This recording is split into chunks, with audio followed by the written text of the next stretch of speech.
Hello everyone and welcome back to the second match of the Goldmoney Asian Rapid Knockouts. It's the quarterfinals and it's Wesley versus Magnus Carlsen, and this is game 6 of their second match. If you've been watching yesterday, Magnus won the first match and now Wesley needs to bounce back to bounce back in the second match to force tie breaks, and that he was able to do. So Magnus started the second match by winning the first game, which is already close to just ending the entire clash. But then second game ended in a draw, and then Wesley was able to win 2 of the next games on demand. So he won both with the black and the white pieces, and he was able to force tie breaks. But in the tie breaks, the first rapid game, Magnus was able to win with the white pieces, and now we are in the second game of the blitz tie breaks. Wesley has the white pieces, and now Wesley has to win in order to force Armageddon. So let's see how the game went and what happened. So it was a really crazy second day. We might check out some of the other games, but there are simply too many of them to cover all of them. I decided to mix it all up into this one. So Wesley with the white pieces opens with d4, and what can Magnus do? Because he only needs a draw here. He doesn't want to do anything crazy. We have d5 by Magnus, c4, e6, and now knight to c3 and a6, going for the Janowski variation of the Queen's Gambit declined. We have captures on d5, e captures, and knight to f3 now. We have knight to f6 and now bishop to g5, so just nicely developing pieces. We have bishop to e6 and now e3, preparing to develop the light square, bishop, castle, and see what happens. We have knight b to d7 by Magnus, and now comes bishop to d3. We have c6 and queen to c2, so just normal standard developing moves. Characteristic for the Queen's Gambit declined. Bishop to d6 and now bishop to f4, challenging this bishop on d6.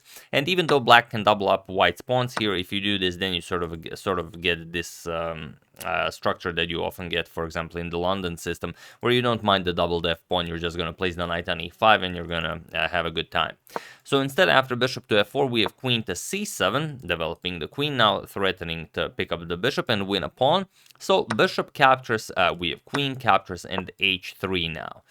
We have castles by both players, and here Magnus plays g6. We have a3 by Wesley, and now there is one game in the database where queen to e7 was played, but here Magnus goes knight to e8, and it is now as of move 14 that we have a completely new game. And Wesley has some 4 minutes on the clock here, Magnus already down to 3 minutes. So here we have knight to a4, now with the idea of shifting this knight over to c5. So queen to e7, freeing up this square for the knight, so the knights on d7 and d6 will be very powerful. We have knight to e5 and now knight to d6. And now white has an excellent knight on e5, but these two knights really control a lot of squares here, as you can see. So that's a lot of central squares. We have rook 8 to e1 and now rook 8 to e8. So development has been pretty much completed. This knight still needs to figure out what's it doing on a4.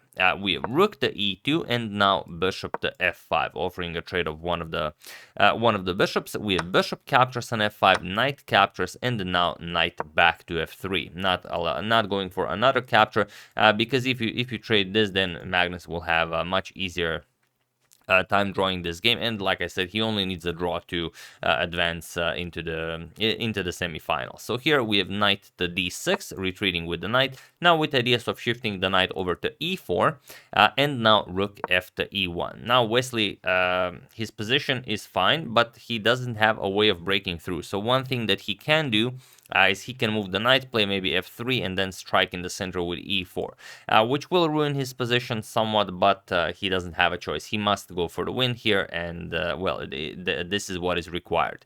So queen to d8, and now knight to d2. Continuing with the plan, we have rook to e7, and now f3. So weakening the position a little bit, but you have to do it. We have knight to f5 now. As soon as Wesley played this, the g3 square has been vacated for the black knight. So knight to f5 with idea of getting the knight over to g3 maybe. G4 now, attacking the knight, and now knight to h4. Now going to g3 wouldn't be all that impressive. If you go to g3 now, then rook g2, and well, what do you do with this knight? So instead, after g4, we have knight to h4, and now Wesley again He could continue with e4, it's what he was going for, but first he decided to improve the position a little bit with king to f2, but this doesn't improve the position so much as it worsens it. So here Magnus continued with pawn to f5, now with the idea of opening up the f file as the king is now on f2.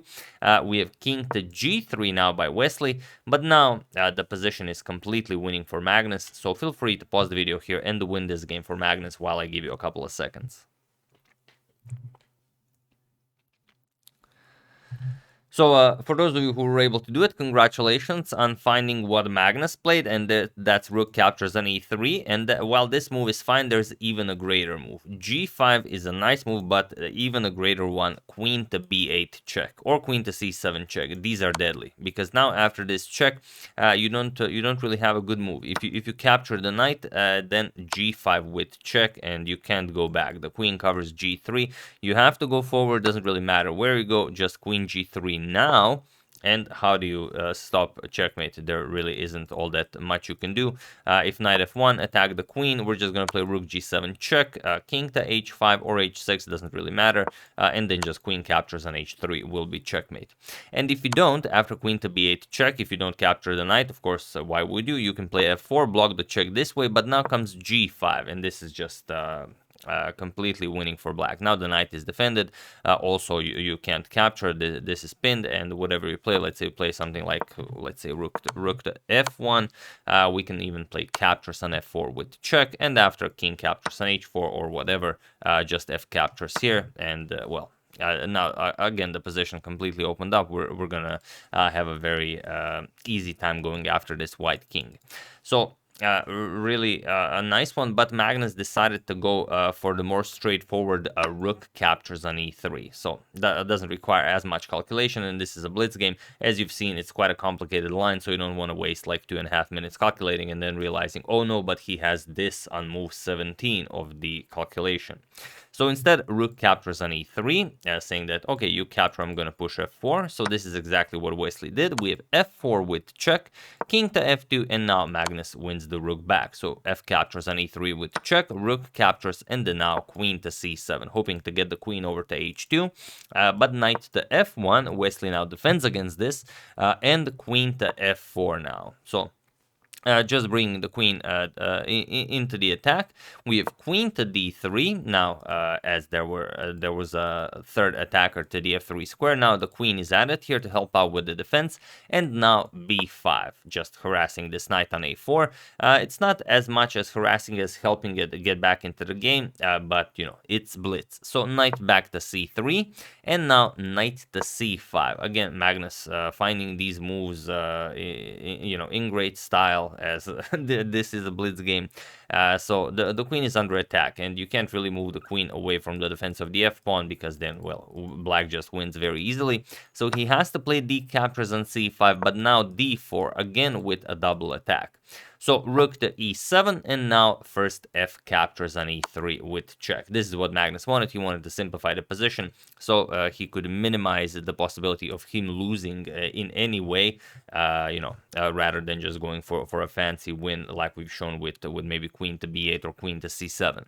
So here, queen captures on f3 with check, rook captures with check, king e2, and only now grabbing the piece back, we have d captures on c3, b captures, and rook captures on c3. And now the position is, well, what's on the board. Magnus is up a pawn, but he doesn't really care.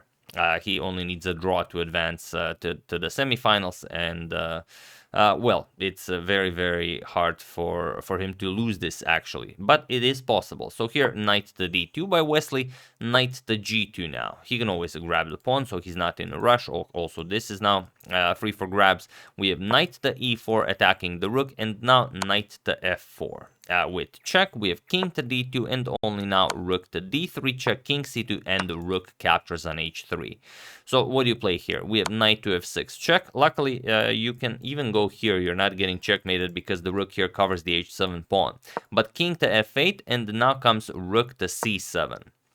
Going after this pawn, we have knight to e6 attacking the rook here, and now knight captures on h7 with check. So the rook defends this. It's possible to play this. king to e8, and now knight to f6 with check. We have king to d8 attacking the rook, and now rook to d7 with check. King to c8, and now rook to d6, attacking the pawn and the knight. We have knight to d8, Magnus is able to defend the pawn, and now knight to g8. So the position is still quite complicated, but it's very, very hard for Wesley to look for a win here. We have rook captures on a3, rook captures on g6, now Wesley also with the passed g-pawn, and now rook to e3. We have rook to g7, and now knight to e6, attacking the rook and the pawn. So rook to g6, and now, of course, not capturing and allowing rook captures, you're going to lose the knight. So first king to d7, defending the pawn and the knight, and now knight to f6 with check. King e7, we have knight to h5, and only now rook to e5 with a double attack on the c5 pawn. Rook to h6, and now Magnus grabs it. Rook captures on c5, and now it's 3 pawns against 1. It's still possible to lose this. It has happened before, so Magnus still needs to be very careful if he wants to go to the semifinals. King to b2 was played, now comes rook to e5. We have knight to g3, now knight to d4. We have rook to h7 with check, king to d6, and now rook to h6 with check. King to d5, now comes rook to h5, trying to get this outside pass pawn. Maybe it's going to be faster than all of Magnus's pawns on the queen side, but Magnus says, nope, that's not happening. He captures the pawn, we have g captures, and now king to e5, not even eager to calculate. He just brings the king closer to help out with the defense of the pass pawn, and that's pretty much it. King to c3 was played, but now knight to f5. Wanting to exchange knights, knight to e2, Wesley of course declining, c5 now. We have knight to c1, now comes king to f6, and now Magnus completely abandons his queenside pawns because he only wants to eliminate this pawn, ensure a draw, and that's it. He is going to the semifinals. We have knight to d3, king g5, and now of course there's nothing more Wesley can do here. Knight captures on c5, king captures, and knight captures on a6. We have b4 with check. Magnus wants to give up the material as quickly as possible to ensure a draw as fast as possible. Knight captures, and now we have knight to d4. Magnus even offers a knight, but Wesley says, nope, you capture my knight, and then we'll call it a draw. Magnus said, okay, he captured the knight, and it was in this position on move 68 that we had a draw by insufficient material. So really an outstanding match. Magnus was better on the first day, and on the second day, Wesley really surprised him after losing in the first game, drawing the second one, then winning 2 games on demand, which was super incredible. But then came the blitz section, and then Magnus was able to win the first one and then kind of force a draw out of a completely winning position, which is what you have to do sometimes in order to make sure you don't mess something up along the way. So yeah, that's the game and the match between these two fine gentlemen. Hope you guys enjoyed it. I would like to thank Nigel Holloway, Leander Moderson, happy birthday CCP, Constantino Bucci, and Vlad Ularu for a contribution to my channel. Thank you a lot, I really appreciate it. As usual, you can check 2 of my previous videos here. Thank you all for watching, and I will see you soon, continuing the coverage of this very nice event, checking up on your wonderful suggestions, and whatever else happens in the chess world. So thank you all, I will see you soon, and have an excellent rest of your day.